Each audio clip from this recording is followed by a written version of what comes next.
నమస్కారం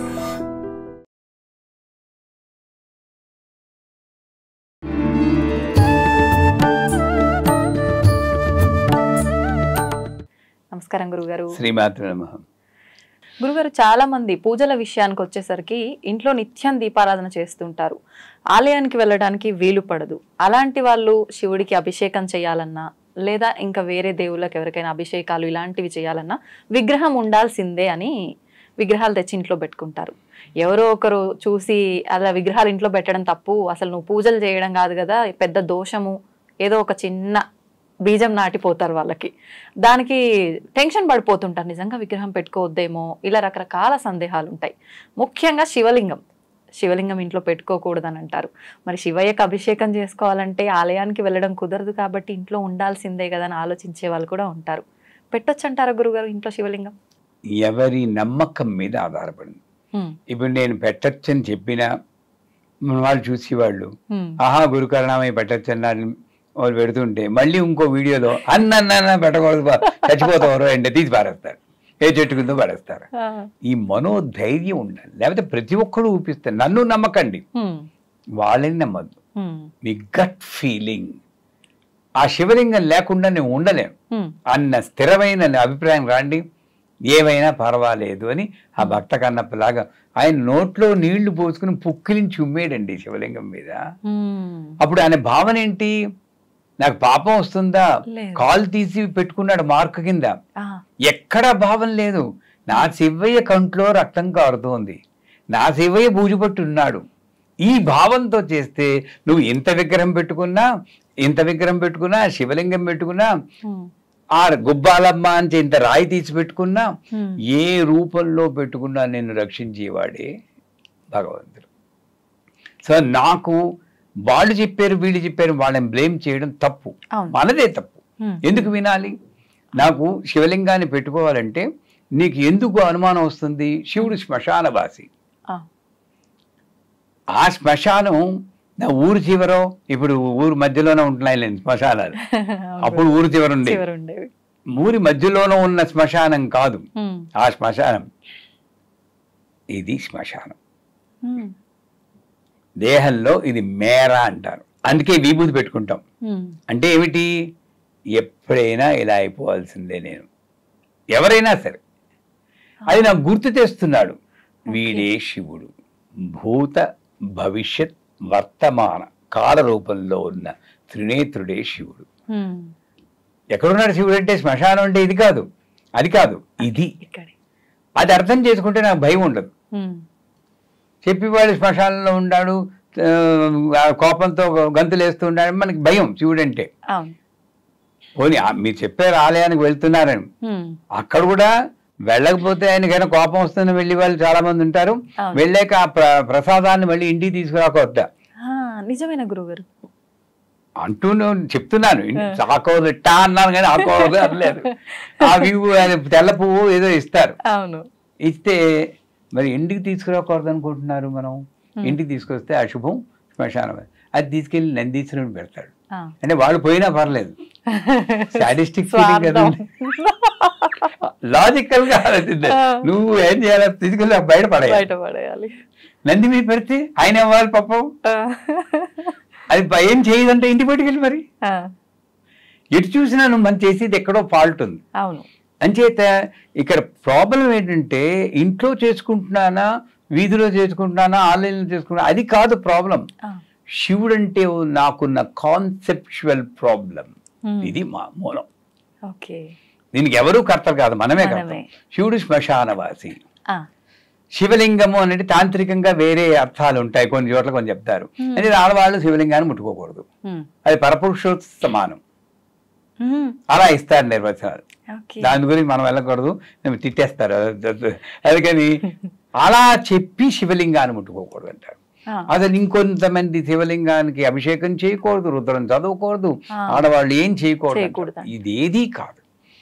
ఒకవేళ నిజంగా అదే నిజమైన ఏదైతే అవుతుంది, నేను ఆ శివయ్యకి అభిషేకం చేయకుండా ఉండలేను అని చిన్న శివలింగం తెచ్చుకోను. యాక్చువల్గా చెప్పాలంటే శివలింగంలో పానబట్టం ఉంటుంది. ఇక్కడ శివుడు, ఇదేమో ఫీమేల్ అమ్మవారు, ఇదేమో అయ్యవారు. దాంపత్యాన్ని అభివృద్ధి చెందించేదే శివలింగం. శ్మశానం అనుకుని మానేస్తున్నారు మన వాళ్ళు. రెండు కలిసి ఉంటాయి. ఇక్కడ అమ్మవారు ఉంటారు, అక్కడ అయ్యవారు ఉంటారు. ఇద్దరికి ఒకేసారి అభిషేకం చేసే అదృష్టం శివలింగంలో ఉందర్రా బాబు. ఎందుకు వదులుకుంటారు గురుగారు? నిజంగా ఎంత అర్థం ఉంది దీంట్లో, ఎంత మూర్ఖంగా ఆలోచిస్తున్నారు. అది మూర్ఖత్వం అనలేదు, అది కూడా ఎందుకు అనుకోవాలి. వాళ్ళకి పాపం ఎక్కడో చదువుతారండి, ఏదో చేస్తారు, బలహీనంగా కొట్టుకుంటూ ఉంటారు, వీళ్ళే తప్పులు చేస్తారు. ఇప్పుడు నాకు వచ్చి ఎవరైనా సరే నువ్వు ఇలా బాహాటంగా మంత్రాలు చదివిస్తున్నావు, చాలా పాపం అంటే, ఆహా అలాగా, మీ స్కూల్ ఆఫ్ థాట్ అది, నా స్కూల్ ఆఫ్ థాట్, నా గురువు ఇలా చెప్పారు, పర్లేదు 70 ఏళ్ళు బతికేనా, ఇంకెన్నాళ్ళు పోతాం, బతుకుతాం, గుండు వికలాన్ని బతికాం, బ్రహ్మాండమైన లైఫ్ ఉంది. Why should I fear? ఆ ఆత్మస్థైర్యం లేకపోవడమే లోపం. అంచేత అదొకటి. ఈ శివలింగాన్ని తెచ్చుకున్నాక సింప్లెస్ట్ పూజ శివలింగాన్ని చేయొచ్చు. ఎందుకంటే బోళాశంకరుడు అన్నాడు, అభిషేక ప్రియ అనుకోడు. కానీ విష్ణుమూర్తి అంటే కోపం కాదు, ఆయన్ని ఆరాధిస్తాం. ఏలకుల మాల పూజ అని చెప్పి చాలాసార్లు చెప్పుకున్నాం.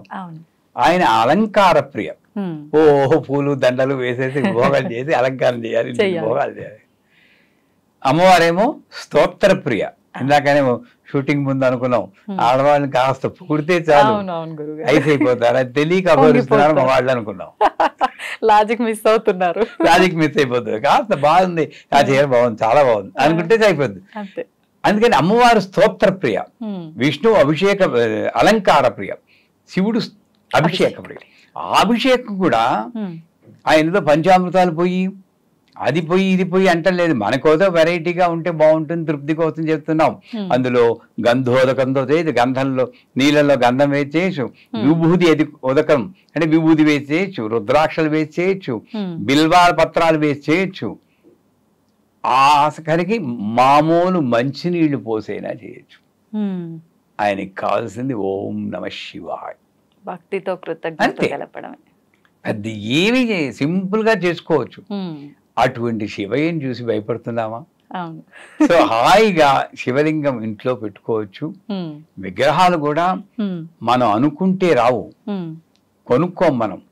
అమ్మవారికి దయ ఉంటేనే మన ఇంటికి విగ్రహం వస్తుంది. విగ్రహం ఇంతే పెట్టుకోవాలి, అంత పెట్టుకోకూడదు, ట్రాన్స్ఫార్మర్ తీసుకొచ్చి ఇంట్లో పెట్టుకుంటావా అని కొంతమంది చెప్తూ ఉంటారు. నిజంగానే పొరపాటు నేను ట్రాన్స్ఫార్మర్ తెచ్చి పెట్టుకున్న ప్రేమతో, వేరే విధవ నా శక్తి ఏదో తెలియకుండా పెట్టుకున్నాడు అని ఆవిడ చల్లబడి ఐస్ కూలర్లా కాపాడుతుందని నమ్మకం నాకుంది. కాబట్టి నేను ట్రాన్స్ఫార్మర్ కూడా భయపడను. దానికి భయపడి వాళ్ళు అదో ట్రాన్స్ఫార్మర్ ఇది మామూలు అనుకుంటా. ఇది ఈ లాజిక్లు ఏవి లేవండి. అంతా ఆవిడే చేస్తుంది అని అనుకున్నప్పుడు, ఈ మాట్లాడించేది ఆవిడే అనుకున్నప్పుడు మనకి ఏది కాకపోతే అక్కడ ఒకటి ఉంది, ఇంత పెద్ద విగ్రహం పెట్టుకుంటే నాకు 4 కోట్లు వస్తుందని 10 కోట్లు వస్తాయి అలా చేయకూడదు. బాగుంది కాస్త ఈ మాత్రం ఉంటే గానీ నాకు కనెక్ట్ అవ్వలేకపోతున్నా. ఇంత విగ్రహం ఉందనుకోండి, ఏం కనెక్ట్ అవుతాను దాంట్లో? ముక్కు మొహం ఏం తెలియదు, అన్ని అలుక్కుపోయి ఉంటాయి, వేళ్ళు సరిగ్గా కనబడవు. అంచేత అన్నీ కనబడేంత రీజనబుల్ హైట్ లో ఏ విగ్రహమైనా ఇంట్లో పెట్టుకోవచ్చు. రూపులో అమ్మవారితో కనెక్ట్ అవ్వచ్చు, శివలింగం రూపంలో పెట్టుకోవచ్చు, శాలిగ్రామం రూపంలో పెట్టుకోవచ్చు, ఏ రూపంలో ఒక రూపం. ఈ గిరిజనులు ఏం చేస్తున్నారండి, చిన్న రాయి ఉంటుంది, ఆ రాయిని పెట్టుకుని అదే ఆ నమ్మకంతో మనం చేసినప్పుడు ఏది చెడు కాదు. గురుగారు, చాలా మంది విగ్రహాలని పూజ రూమ్ లోనే కాకుండా ఇంట్లో హాల్లో డెకరేటివ్ ఐటమ్స్ గా కూడా పెట్టుకుంటూ ఉంటారు కదా, బెడ్రూముల్లో, హాల్లో, మనం కూర్చునే సిట్టింగ్ ఏరియాల్లో అలా పెట్టుకోవచ్చు అంటారా? తప్పేం లేదంటారా గురుగారు? మీరు ఈరోజు ఏంటి షష్ఠే సప్తమ తెలియదు, విరకాట పెట్టడానికే నిర్ణయించుకుని మొదలు పెట్టినట్టున్నారు. నన్ను అడిగితే అలా పెట్టడమే కరెక్ట్. లాజికల్ గా చూడండి, మనమేమో మామూలు ఇళ్లలో భార్యాభర్తలు వాళ్ళు ఏకాంతంగా బెడ్రూమ్ ఉండాలి, పిల్లలకి వాడికో స్టడీ రూమ్ ఉండాలి, వీళ్ళకో స్టడీ రూమ్ ఉండాలి, గెస్ట్కో స్టడీ రూమ్. పాపం విష్ణుమూర్తి, లక్ష్మీదేవి, శివుడు, పార్వతి, వినాయకుడు వీళ్ళందరికీ ఏకాంతం అక్కర్లేదు కదా. వాడి ప్రాణంతో ఉన్నారంటే ఒక వేర్ హౌస్ లో చేసి పెట్టేసుకుంటున్నాం మనం పూజని, స్టోర్ రూమ్. నన్ను అడిగితే సర్వదేవ నమస్కారం కేశవం ప్రతిగచ్చతి అంటుంది శాస్త్రం. నువ్వు 10 విగ్రహాలున్నా నీ రూములో, మీ పూజ రూములో ఒక్క విగ్రహాన్ని చేసినా అందరికీ వెళ్ళిపోతుంది. అది నిజం. ఏకైవాహం జగత్యత్ర తృతీయాక మమాపర అంటుంది 10వ అధ్యాయంలో అమ్మవారు. 10వ 11వ 10వ అధ్యాయం. అంటే ఉన్నది నేను ఒక్కదాన్నే, బ్రాహ్మి, మాహేశ్వరి, కౌమారి, వైష్ణవి అంటే రకరకాల రూపులు. అంచేత అన్ని విగ్రహాలు ఏదో మోతుతో తెచ్చుకున్నా కూడా ఒక విగ్రహం చేసినా అన్నిటికీ వెళ్తాయి. నువ్వు అన్నిటికీ పూజ చేయాల్సిన అవసరమే లేదు మనకి. మనం ఏం చేస్తున్నాం, విగ్రహాలు 4 వినాయకుళ్ళు, 5 ఆంజనేయ స్వాములు, 4 షిరిడి సాయిబాబా, అవునా కదా? వీళ్ళకి మూతలు కూడా తీరు పాపం. సెల్ఫిన్ పేపర్లు వాళ్ళు వేసి ఉక్కిరి బిక్కిరి అవుతుంది. నేను ఎప్పుడైనా పూజ చూసావా మా గతి అన్నట్లు ఉంటుంది వాళ్ళు. ఎందుకంటే మూత తీస్తే మళ్ళీ కడుక్కోవాలి కదండి, మార్చిపోతాయి వెండి విగ్రహాలు. తప్పేనా? నేను ప్రతిరోజు భయంతో ఇక్కడ చూపించు, ఇక్కడ చూపించు, ఇక్కడ అందరికి చూపించాలి, అందరికి పూలు పెట్టాలి, నైవేద్యం అందరికీ తినిపించాలి. ఈ భ్రమలో పడి కొట్టుకుంటున్నాం. అందుచేత మీరు అడిగింది మంచి ప్రశ్న. నన్ను అడిగితే పూజ రూమ్ అంతా కొంచెం ఖాళీ చేయండి, చేసి ఒక్క విగ్రహం, మీకు నచ్చిన విగ్రహం, కులదైవం అంటూ ఉంటారు, వెంకటేశ్వర స్వామి, దుర్గాదేవి, వాళ్ళని పెట్టుకోండి. ఓ దీపం పెట్టుకోండి. మీకు దీక్ష ఇచ్చిన గురువుగారు ఉంటే ఆ గురువుగారు ఫోటో పెట్టుకోండి. మిగతా విగ్రహాలన్నీ వీళ్ళందరినీ పిల్లల రూముల్లోనూ, పిల్లలు మీ ఇంట్లో పిల్లలు ఉంటారు, వంటింట్లో ఉండాలి. వంటింట్లో కూడా అక్కడ సమయపుర అమ్మ అని ఒక అమ్మవారు ఉన్నారు. ఆవిడ అక్కడ ఉంటే చాలా మంచిట, అగ్ని జ్వాలలా ఉంటుంది. అక్కడ చైతన్యవంతమైన ఫుడ్ తయారవుతుంది అంటారు. ఏదైనా సరే అన్నపూర్ణేశ్వరి విగ్రహాన్ని అక్కడ పెట్టుకోవాలి. ఆవిడ రక్షణ వల్ల అమృతం అవుతుంది. సరస్వతి దేవి విగ్రహాన్ని మన పిల్లల రూపంలో పెట్టుకోవాలి. వాళ్ళకి ఒరే అమ్మవారు ఉంది, పొద్దున్న ఏదో ఒక దానం పెట్టుకుంటే పెట్టనంటారు, కానీ మర్నాడు కొంచెం భయం ఉంటుంది. ఒకసారి ఇలా పడేస్తూ ఉంటారు. మెల్లిమెల్లిగా కొంచెం పూజలు నేర్చుకుంటారు. సో ఇలాగా మన ఇంట్లో పిల్లల్ని కూడా మనం మార్చుకోగల శక్తి ప్రతి విగ్రహాన్ని అన్నింటిలో మన ఎంట్రన్స్ లో వారాహిదేవి విగ్రహం పెడితే లోపలికి నెగిటివ్ ఎనర్జీ రాకుండా దుర్గాదేవి, హనుమంతుడు, దుర్గాదేవి, గణపతి, ఈ 3 విగ్రహాలు ఎంట్రన్స్ లో పెడితే లోపలికి వచ్చే శక్తిని అవి చెక్ చేస్తూ ఉంటాయి. వీధి షోలో ఉన్నా కూడా ఈ 3 విగ్రహాల్లో ఒక విగ్రహం పెట్టమంటారు వాస్తులో. అంచేతే లివింగ్ రూమ్ లోనేమో వీళ్ళ ముగ్గురులో ఒకళ్ళని హాయిగా వాళ్ళు అమ్మయ్య మాకు థ్యాంక్స్ చెప్పుకుంటాడు దేవుడు, గురుకరుణామయ్య చెప్పారు, మాకు కొంచెం ఫ్రీడమ్ వచ్చింది అనుకుంటారు. వీళ్ళందరినీ డిస్ట్రిబ్యూట్ చేయండి. అప్పుడు ఏంటి, నాకు పూజ రూమ్ కాదు, ఇల్లే దేవాలయం అవుతుంది. మనం ఆ ఛాన్స్ పోగొట్టుకుంటున్నాం.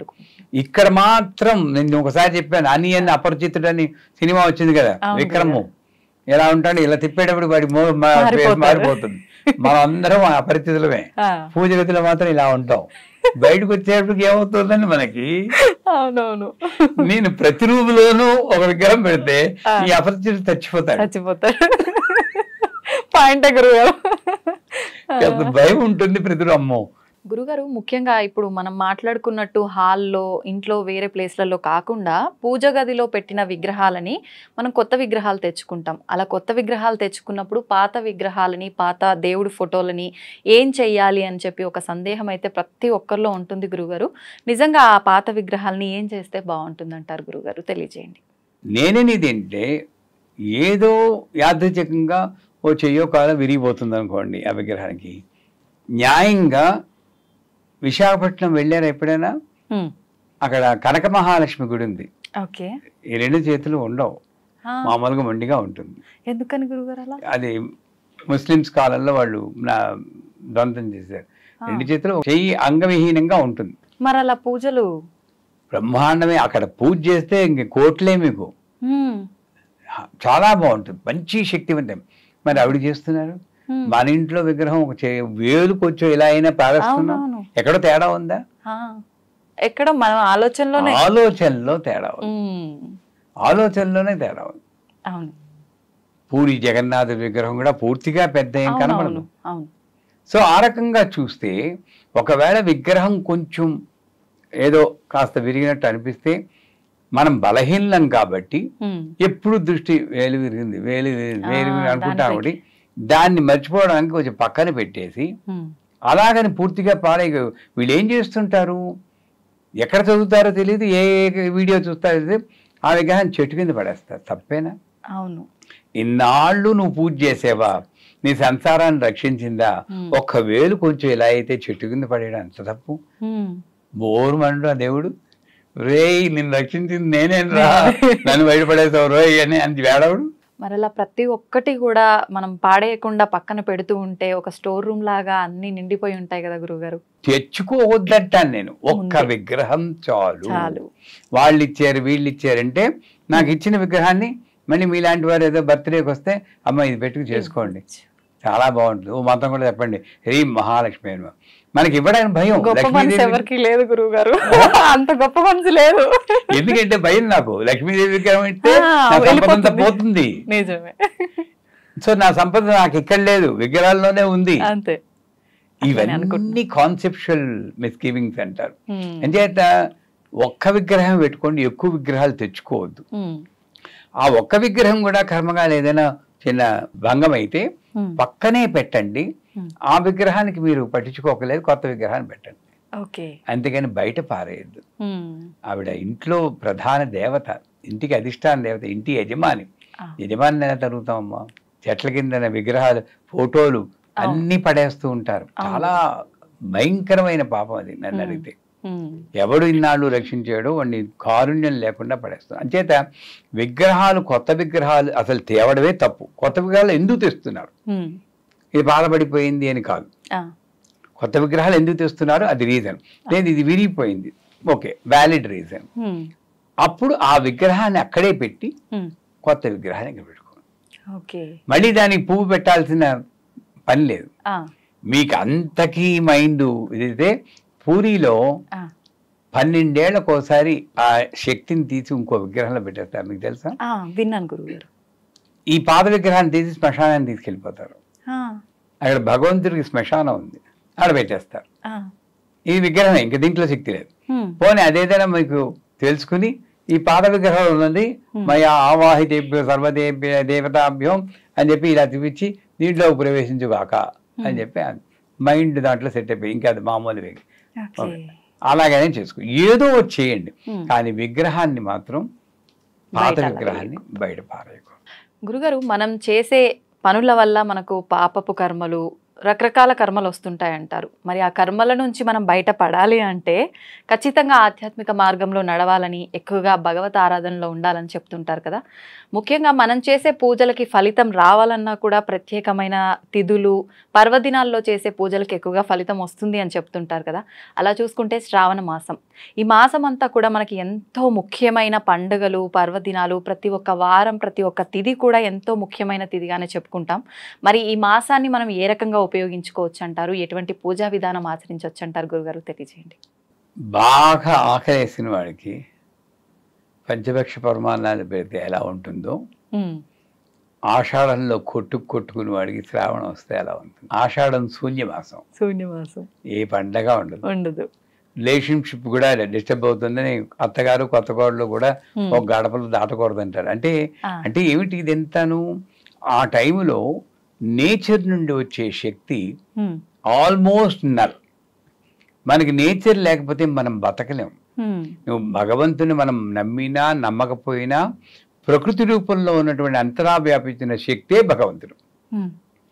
దానికి మన కన్వీనియన్స్ కోసం ఒక రూపం కలిగించి పూజ చేస్తున్నా, అది మన ఇష్టం.